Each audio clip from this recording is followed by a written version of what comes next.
Este año México tendrá dos reformas más, y estas son al salario mínimo y a las pensiones, porque el presidente Andrés Manuel López Obrador anunció durante su intervención en el 117 aniversario de la huelga de trabajadores de Río Blanco, Veracruz, la preparación de dos iniciativas de reforma constitucional con el objetivo de abordar aspectos cruciales en el ámbito laboral y de pensiones en el país. En primer lugar, destacó la intervención de modificar el artículo 123 de la Constitución para garantizar que el salario mínimo siempre se incremente por encima de la tasa de inflación. Esta medida busca salvaguardar los ingresos de los trabajadores, asegurando que el poder adquisitivo no se vea mermado por los efectos de la inflación. Enfatizó la firme determinación de que nunca, jamás se permita un aumento salarial inferior a la inflación.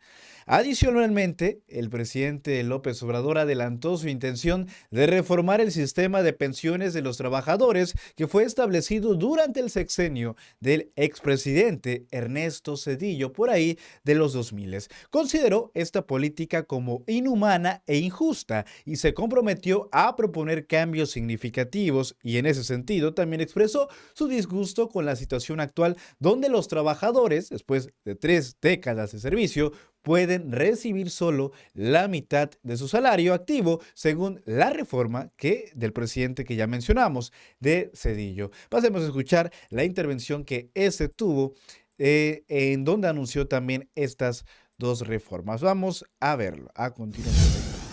Vamos a revisar la contrarreforma laboral de Zedillo, la de las pensiones. Y vamos a hacer una propuesta, porque es completamente inhumano, injusto, que un trabajador después de 30 años de estar laborando, cuando termina ni siquiera recibe, porque así está esa reforma, su salario cuando estaba en activo, sino la mitad, si le va bien, de ese salario. Eso ya no va a continuar así. Voy a enviar también una reforma a esa legislación antiobrerista, esa legislación contraria a los intereses de los trabajadores. Son los dos compromisos que hago aquí en Río Blanco.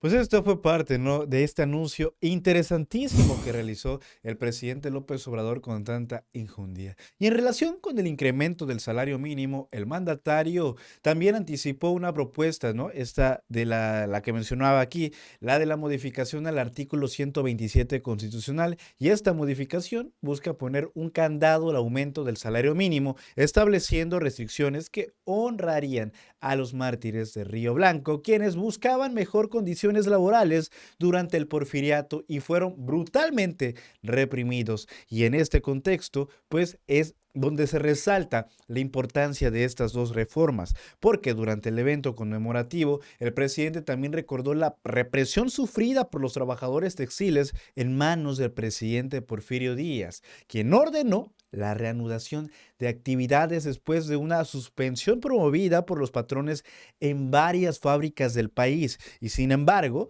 también hay que mencionar otras cuestiones. Tenemos unas gráficas, tengo unas gráficas por acá.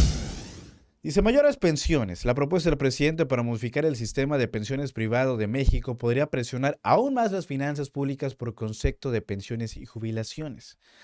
Gastos del sector público en pensiones y jubilaciones. Dice, 2014, 827.8, 2016, 997.6 millones de pesos, aquí millones de pesos reales, ¿no?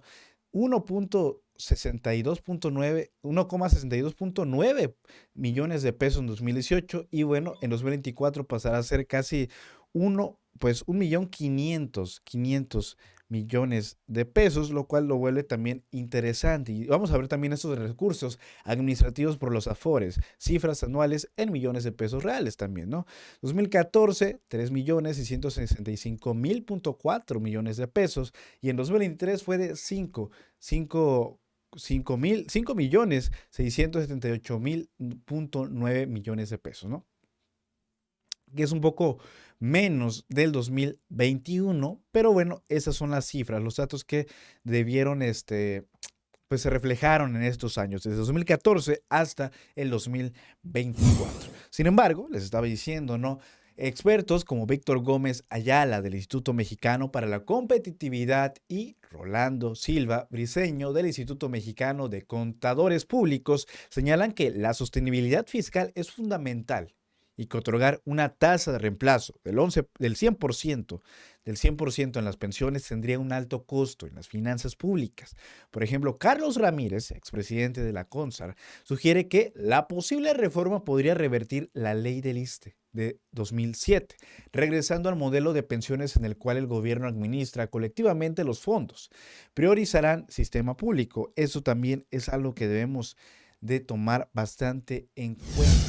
Porque aunado a las declaraciones del presidente sobre la reforma del presentará ante el Congreso el proyecto de Nación 2024-2030, detalló que dentro de sus acciones en el largo plazo será fundamental reemplazar el sistema de pensiones individualizadas por un sistema público que garantice un retiro digno a los trabajadores y las trabajadoras. En dicho escrito se justifica que además de ser una cuestión de justicia social, se trataría de nada más y nada menos de un poderoso estímulo a la formalidad laboral. No obstante, Ramírez Fuentes rememoró que las Afores nacieron debido a que se tenía un sistema de pensiones quebrado en el cual no existían las cuentas individuales. Y bueno, también estaban a tasas subsidiadas, además de que no se generaban en funciones de la obra de los trabajadores. Como señala, intervino que dentro de las tareas pendientes que tiene el Estado de México mexicano, se destaca la homogeneidad en los sistemas de pensiones, puesto que la diversidad entre ellos genera muchas asimetrías. Bueno, ya para concluir, vamos a poner un testimonio, ¿no? De qué es lo que causa estas reformas, este aumento del salario mínimo, así como también el tema de las pensiones. Lo que sí hizo en este sexenio es quitarle la pensión a los expresidentes, ha cumplido, subió el salario mínimo el 80%. Gracias al señor presidente le agradezco mucho porque yo ganaba el salario, no me alcanzaba, pero ya ahorita afortunadamente sí ha luchado por la gente humilde, más humilde, y por eso lo odian los de la derecha. Pero vamos a seguir en su lucha y lo vamos a apoyar. Adelante. Muchas gracias. ¿Cuál es tu nombre? Señor, Laura. Laura, qué bonito testimonio nos das. Sí, le doy las gracias porque escuchó mi testimonio de que se tenía que aumentar el salario mínimo. Qué bonito, qué padre. Me lo cumplió y se lo di en un papel ahí en San Luis Potosí, en su casa de campaña. Bueno, parte de los testimonios que ocurren acerca de las pensiones que se les quitó a los expresidentes y también del aumento del salario mínimo. El video se queda hasta aquí. Soy Miguel Pérez y nos vemos hasta la próxima.